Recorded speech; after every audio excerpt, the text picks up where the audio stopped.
Hey everyone, welcome to Pipes, Tobacco, and Whiskey. So today we are doing a whiskey tasting.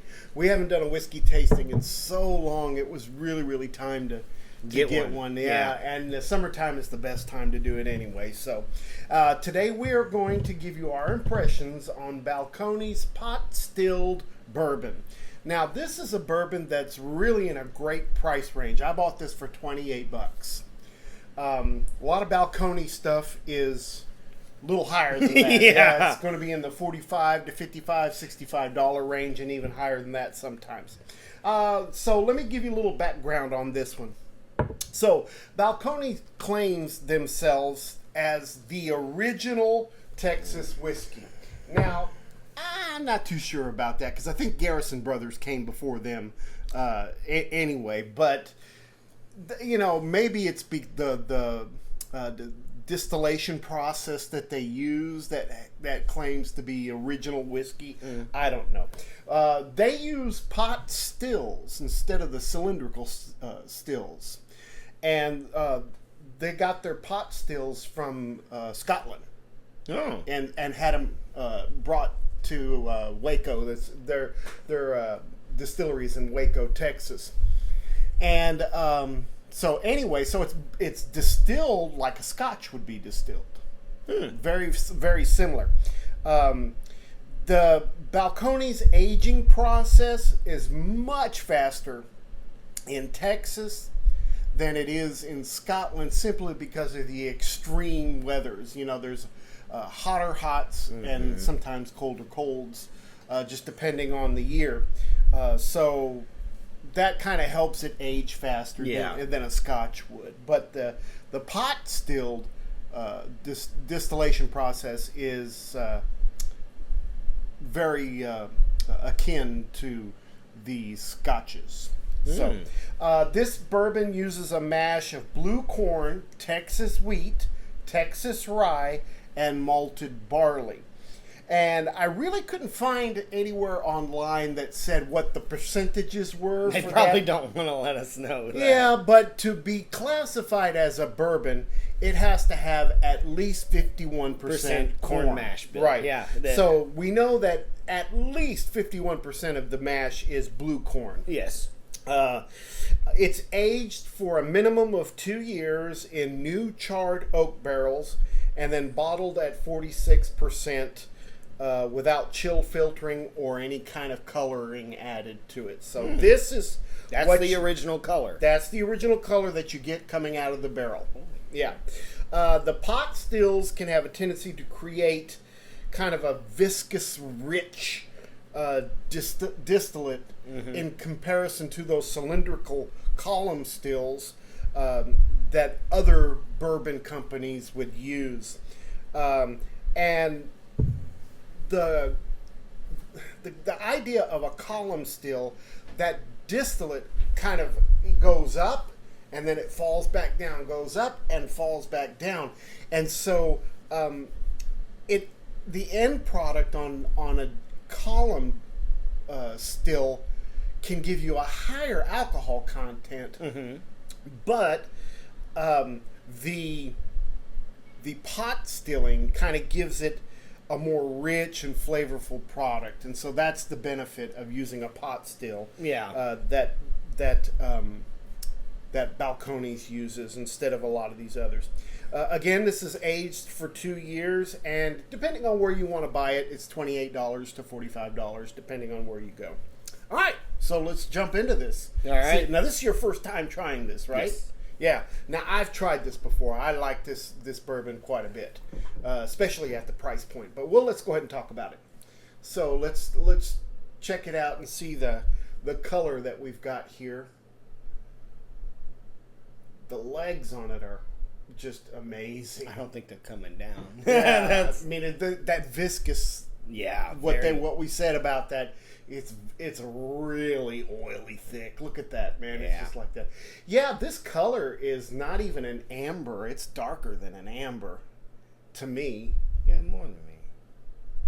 What do you mean I got more than you? What the hell? I buy this. I would almost call this almost like a copper. Yeah. I mean, this is beyond amber. This is a really, really dark. Almost mahogany too. Yeah, because I mean, even looking at it in the bottle, it's just so dark. Yeah. Yeah, I mean, that's a really. I mean, you've got that red label, and you can almost it goes right into that. Yeah, yeah, that's interesting. Speaking of the label, that's really cool marketing on there because it's got a picture of a corn cob on there in the background, and I'm not sure what all of this is down at the bottom. Maybe it's the husk. Oh, it's the husk. Yeah, interesting. Okay, very cool. All right. Well, that color is nice and dark, and the legs on it are just crazy. Yeah. This is a really pretty bourbon. It's the legs on it are small, and they're really thick. They're really slow. So that's interesting. Let's give it some nosing and see what we think about the nose. Oh man, I mean, it's got the bourbon corn bill smell. Yeah. I mean, you can smell that there's a little bit of that sweet kind of corn mash, but man, there's a punch there. Yeah, there's a punch. There's a punch there. I get that alcohol. It's like a nutmeg. Yeah, like alcohol, peppery. Yeah. It really seems almost like what you would think like an allspice, like what allspice smells like, or something like a very. I don't know, I say fall or Christmassy kind of smell, but it's a very strong herb smell. Maybe is more of what. Once you get past that, once that kind of alcohol burn goes away, then some other things start coming through. You start getting like a burnt caramel. Yeah. In there, definitely the corn. Definitely the corn smell. Vanilla. Yeah. A little woody. It's a little woody. Slight woodiness in there. Molasses, brown sugar. Yeah. I really get some of that sweetness, but a little bit of the punch. There's a spice in there. Spice. There's a spice in there that's just really interesting. Yeah, that's a good nose, man. And if you keep your nose in it, that alcohol burn goes away, and you start getting some more. And also, we need to give it a little bit of time to open up as well.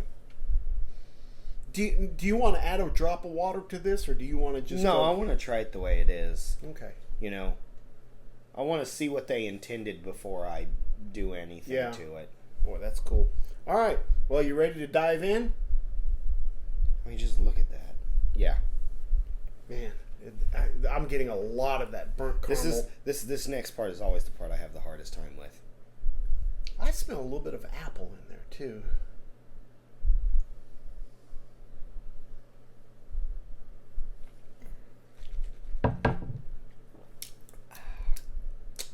Yep. See, the reason I have a problem with it is because I know I'm supposed to swish it around my mouth, but I like it. Ooh, wow. What are you getting? You mentioned apple right before we tried it. No, apple. There it is. Yeah.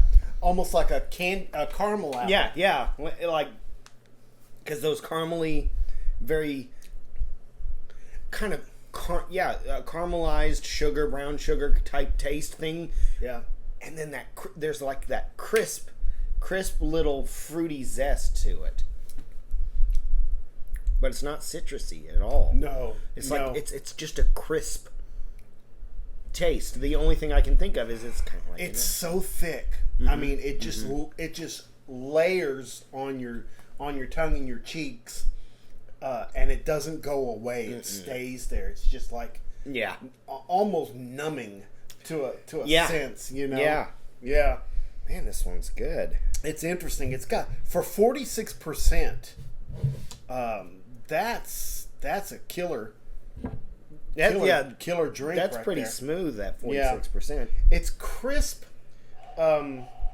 It's got some spiciness to it.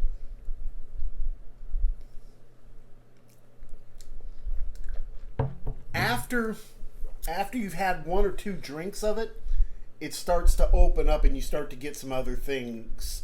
Like right now, I'm getting a little bit of some, almost some licorice. Like a licorice. I'm getting something, yeah. Yeah. Kind of a cinnamon. And then some of those traditional bourbon flavors come in too. Yeah, I'm getting the cinnamon flavors, things like that. It's got a good burn. Yeah. But not, it's only way I know how to say it is it's kind of like a cinnamon burn, because cinnamon hits your palate differently, but everybody knows what I'm talking about when you like with Fireball or some of that other stuff. There's cinnamon gum. Yeah. There's a burn there, but it's a different kind of burn, and that's what I'm kind of feeling, because it's just all over. This one's not as sweet as some other bourbons that we've tried. Mm-mm. This one's got a little more muscle to it. Yeah. Than like I'm thinking the rye bill is a little stronger on this message, because the rye really brings that peppery fullness to it. And this is Texas rye, right? Right. So, I mean, that's also, I don't know if that's a first for some of the other things we've tried, because they don't label it as Texas rye, Texas wheat, Texas blue corn, or anything. They just say. Well, the cool thing about this product, it is genuinely Texas. And I think that's part of what they were going for. Yeah, it is all about Texas. Yeah. Sourced from Texas, made in Texas, sold in Texas. So now, as I leave it alone, those those hints of vanilla, caramel, oak, those are starting to come through. A little bit of black pepper. Yeah. A little bit. That licorice kind of goes away a little bit, and those begin to come out a little bit. That's really interesting. This is one that, because like you said, at 46%, that puts it up there at, what's that? 92 proof? Yeah. That's pretty up there. I mean, we've had to try some 110, 116 proof, albeit, there's a considerable point difference between the two, but some of those are one of those a lot of the bourbons that we've tried are in the 80s. Yes. 80 proof. Yes. Yeah. That's really cool. I get that. I'm starting to get a little bit of that roasted corn taste. Yes. In there. Almost like cornbread. Almost like a cornbread flavor in there. Definitely getting some nuttiness. Maybe like a pecan. Yes. Maybe that's what because I've been sitting here going, okay, there's your bourbon bill, there's your spice that I knew it was going to come with probably a rye heavy, recipe, and then that pecan. It's that woodiness that we were smelling in the beginning. Yeah, it's that pecan coming through. Yeah, but I also that's nice. But it's. If you like really sweet bourbons, you're not going to like this one. This one is more on the heft side, for a lack of a better term, a sour side or a bitter side. Yeah.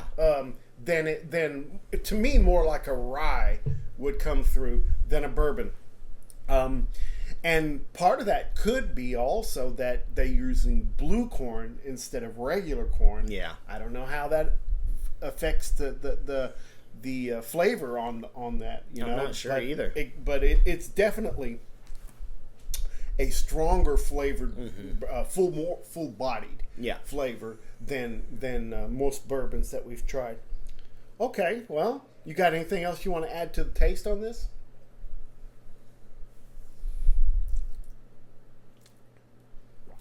I was just letting it sit on my tongue there and see what it does. And it just... See, you only get the feelings of that pepperiness, the saltiness, and everything after it's gone. After it's already made its way down. So that's when you feel the stuff. So it is a very rich and full, like it makes you kind of salivate when you're. So sitting you're there talking about the finish. Yes. So let's go to that. Oh, okay. Let's go ahead and go talk about the finish. Yeah, because that's where I'm getting most of my stuff. Man, it is a full-bodied, right there at the end. You get a little bit of that spice, but it is it is not a burn going down. It's more of just, it's like pop rocks almost. So like you feel it going down, but it doesn't hurt. It's just, it's a cool little. Colton tried this earlier today when you were gone. Yeah. And he felt like there was a burn. Burn. Yeah, down all the way down to his stomach. He felt like it burned all the way down. I don't get that. I get all of the burn about to the throat. Right here. And then after that it's gone. Yeah, right here I just feel this the sting. You know, the slight sting. But do you still feel it right now? And down here? No, right now on your tongue, anywhere. Yes. Me too. So that's what I'm saying. This has an extremely long finish on it. That's what I'm saying. That's what I'm liking about it. It's like this is one of those drinks that, because sometimes the bourbons, you know, after you taste it, like, that was good. 30 seconds later, I want another drink. It's still there, yeah. This one, I can sit and let my glass sit. And open for 2 or up 3 minutes, and smoke, and then come back to it and take a sip. I'm savoring the whole taste the whole time. Yeah, it's a really long finish on this finish. One. And in that finish, mostly what I taste is a pepper, a kind of a vanilla, maybe a little bit of chocolatey kind of flavor. But definitely also that woodiness from the barrels. like a charred wood. Yeah. That's the thing I'm having the hardest time with, is how long this thing is, because it's hard to gauge the taste of it, because I'm still feeling the finish from the last drink. It's got a really, really long finish. Yeah, it's really, really good. Okay, well, let's talk about everything, about the whole package. It's very rich. Yeah. It's got a bit of complexity, although every taste from the beginning to the middle to the end is consistent. There's not just an evolving taste going all the way through there. From the first taste to the last taste, you're getting the same thing each time. And that's kind of what I've got. I don't think this is one you chug. This is a sipping one. Absolutely. Especially with that long finish on there. Yeah. And this isn't something you mix either. I would feel bad for the person who mixed this in their drink, because it's going to overcome. And this one's not going to be my favorite bourbon. There's some other bourbons that I spend more money on that I like more than this one. But like I said, I bought this for $28. I was about to say, that price point at $28 is not. I mean, if you want a decent sipper, that I think is a good one through the cold. Yeah. Because the spice level on this hits just like a spiced wine, just like a very nutmeggy, kind of woody, cinnamon spices just burning. I say burning. You get what I'm saying. It's not really a burn, but they're moving through your mouth. I think this one is a great sipper for later in the year. Yeah, this is really, really a full flavored bourbon. It's available, at least in Texas. It's quite available. And I'm sure in many other places. I went online, and you can order this online also. Balcones is pretty everywhere. Yeah. Balcones whiskeys they all have a distinct taste that you don't get from anything else. Mm-mm. It's very distinguishable. Yeah. And I really do like it. I like the Balcones products. What grade would you give this? If you were to grade it on an A to F, would it be right up there in your A's? Would it be an average C? What would you give this? Okay, so this is another point where I have a question. Compared to all my other liquors that I enjoy and drink, or just in that category of bourbon? I think we rate it as a bourbon. It's with a pot still bourbon. Let's rate it as a bourbon. Cool. With my other bourbons, I would give this. Yeah, this would be up in my B range. It'd be up there. It's got all the flavors there. It's just I really feel like there's some other ones, like of course, you know, some of your Buffalo Trace products, some of your things like that, those Maker's Marks, things like that. I really enjoy those Yeah, flavors. I really like... I have 3 bourbons that I really gravitate to. Michter's bourbons. Yes. The Belle Meade bourbons, and I've got them sitting right over here. Yeah, Belle Meade was another one. Yeah, and the Elijah Craig Cask Strength. I really love those bourbons. But those bourbons, number one, are not always easy to get. Mm-mm. And number two, the price points on those are like 50, $70, 60, 80 70. bucks. Yeah, they go up there. Yeah, they're expensive. Yeah. So for a $28 bourbon, this one's definitely at least a B plus from me. Well, yeah, I didn't know we did pluses. Well, I just did. B plus. That's because that's what I think. I was like, I want to give it an A, but I know some other bourbons that are just so delectable. It's not it's not top shelf. No, but it's very, very respectable. Very yes. A good hat tip. Yeah. To the boys at Balcones. Yeah, this is really a good one, and this is, in my idea, this one has definitely earned its spot as a sit and sipper. Yeah, it's not like some of the other bourbons that I've tried that are like, nah, put that shit in anything. This has earned its spot as a don't touch that. That's for me when I want to sit. Yeah, good stuff. All right, guys. Thank you very much for all your support. Let us know what you think about these bourbon or these whiskey tastings. Yeah. We don't do very much of them. If you'd like to see more, let us know. Let us know. There's a lot of things out there. We've got lots of things coming up that we want to share with you, so keep watching. Tell your buddies about us. We appreciate everything. Don't forget, make all your piping moments count. And your bourbon moments count, too. Thank you very much for watching, guys. We appreciate you. Have a great week. Bye-bye.